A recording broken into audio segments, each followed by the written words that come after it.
Update the Street Fighter? We'll check it out. New ranks. Hold up. This is on the Street Fighter Japanese account. Do we have one from the English account? Quality of life improvements with the My update. The local tournament mode setting will be added in options. When turned on, various scenes during battle and the intro-outro screen, etc. will not be skippable. Automatic random stages, pause menu, and long hold settings are also turned on. Individual settings can be adjusted. Okay, kind of like that. Even with the non-skippable options, because, you know, for the aesthetics, the vibes of the tournament stream, sometimes you want the intros to play out against the player's will. And I will say most players are just mashing regardless. Yeah, and also the crowd intro. So that it's an option, so I kind of like the tournaments can choose what they want to do. Automatic random stages makes a lot of sense. I think they already have this for spectating, but having this set makes a lot of sense. And then obviously different issues or different settings for the pausing to avoid issues with pausing during a live set. So that's a nice little quality of life. But here's the big one. This is not on the English account yet. New ranks and rewards will be available in Master League to coincide with the release of... I'm guessing this is and if I click that, I'm going to be instantly banned from Twitch. We have made 3 changes to the Master League. The Ultimate Top League, where strength is directly linked to ranking. Play ranked matches to reach even higher heights, even greater heights. Change 1, added higher ranks in Master, High Master, Grandmaster, and Ultimate Master. You'll rank up when your MR master rate reaches a certain value.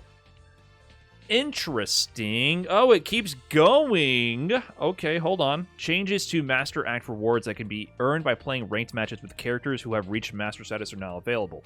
You can check the reward details from rewards in the multi-menu. Rewards for each character will be available after all rewards in the All tab are released. Master Act rewards will change according to Act.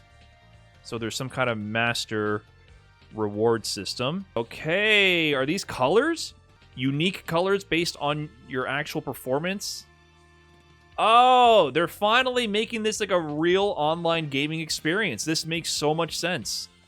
We're finally getting colors, and you're getting incentivized to play the game. There was a third one, right? Act 3, Change 3, we have introduced an individual starting rate system where the MR at the start of a new act is determined for each player based on the MR of the previous act. The median value remains 1,500, but players will be split into appropriate positions around that value. It is now easier to match with opponents of similar strength, even in the early stages of the act. If you have not played a ranked match in the previous act, you will start at 1,500. Okay, they already kind of did this, did they not? I think they already had a system in after the last MR reset, where they split you up, but maybe they're getting a little bit more detailed with it. Correct me if I'm wrong, but they already introduced that. Or they said they were going to do that in the next upcoming ranked reset. This sounds very similar to what they had already decided, but they're speeding up the MR reset phase, which makes sense. Okay, so buffs to the MR system to more quickly get back to your appropriate rank after a reset, but still incentivizing you to keep playing. Different titles and colors based on rewards for playing in Master rank.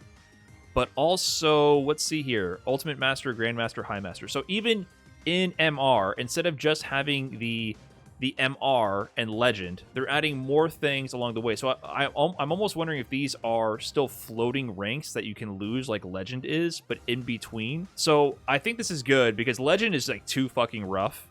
I think, and also, if MR is going to stay global, which I think is fundamentally flawed, MR is supposed to be based on a closed region pool of points where everybody can play each other, but there's literally just the economic inflation in Japan of having so many points means it's impossible to compare different regions, and a ranked region is inherently incomparable to Japan for that reason. So even like amazing players who could be Legend rank easily in Japan can sometimes lose it by the end of the season because of all the points are in Japan, causing MR inflation, so the top 500 players end up always being in Japan. So it's a little brutal. So that is fundamentally flawed. Like it really should not be a global system if the matchmaking pool is not global. This might be a way to patch that, ease that over, and also give people more stepping stones, because a big problem, I'm sure they're thinking about the retention after people hit Master Rank. This to me is all solutions to people, oh, I hit Master Rank, I'm done. Because really, the MR is way better, but you have to be really tuned in and really fucking care about your MR for that to matter for you. You have to be really competitively minded for that to give you the carrot on the stick to incentivize you to keep playing. It's better than nothing, than just the raw journey of improving for the sake of improving. MR measures that.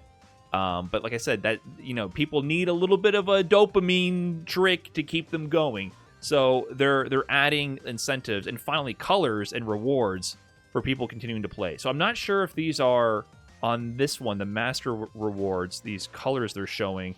I'm not sure if this is going to be based on who have reached master status. So this is just getting master status, master acts. So if you just get to master, it'll be earned by playing ranked matches with characters who have reached master status. So you have to be playing the matches. So it doesn't say anything about winning or not. So I don't think these are tied to winning.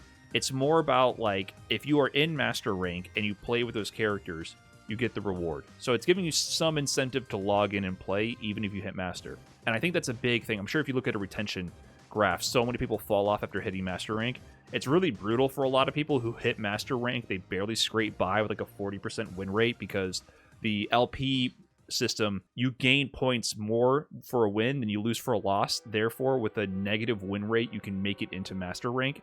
People like that end up in master rank by the skin of their teeth, and then they start losing. They drop down to like 1200 MR, and it's really brutal for them because they'll lose like 20 games straight. I've seen posts like that where people are like, I don't belong in master rank. Ah! They start like they start questioning their whole life, and they start going through it. When in reality, they're being positioned in the proper ranking pecking order of where they belong, and it's not that big of a deal, but it hurts the ego bad. This just gives another way to smooth that over and give you more incentive to keep playing. Because a lot of people like to get that 1500 MR master rank and dip. I don't belong here. It's like, yeah, you do belong there, but maybe you belong at 1200 MR. The thing about the MR system is it tells you exactly where you belong. Any complaining about MR, there's issues with it, but overall it's amazing. For a fighting game, it's the best ranking system we've ever had. And usually when I see complaints about the MR system, it's because it's too brutally fucking honest. That's honestly what it is. It's too honest. You are where it's the most accurate ranking system we've ever had. And that's too honest. That's too brutal for some people to handle. There's other issues. I think the main issue is that the matchmaking system doesn't work perfectly with it. There's definitely some issues. You can't compare across regions. I'm not saying it's perfect. If in a theoretical world where we're all playing everybody all the time with a perfect connection, it's perfect. But because of that, the regionality is where the issues creep up. But a lot of the complaints I see are literally just people. It's psychological. So this is good to me because I think Capcom is adding more ways to psychologically ease that over and give more people an incentive to log in. But I'm not sure if these ranks are going to be moving targets, because Master is not a moving target. Once you earn it, you keep it, but these are based on MR, which constantly moves. So I'm not sure if it's like Legend or not, where it's literally based on your relative MR, or if it's just like a flat level that when you cross 1900 MR, you get Ultimate Master and you keep it forever. I don't know. So I'm wondering if that's what it's going to be like or not. I kind of feel like it should be something that you keep forever. Like you reach a certain threshold and you maintain it. Kind of like how Master is. Like once you hit Master, you keep it, no matter how low your MR gets. Once you hit Grandmaster, you keep it, even if your MR tanks with that character later. I think that would be good, but I'm not sure. Either way, it's nice. The gap between Legend and Master is too big. We'll see. I'm happy to see this. Seems pretty cool.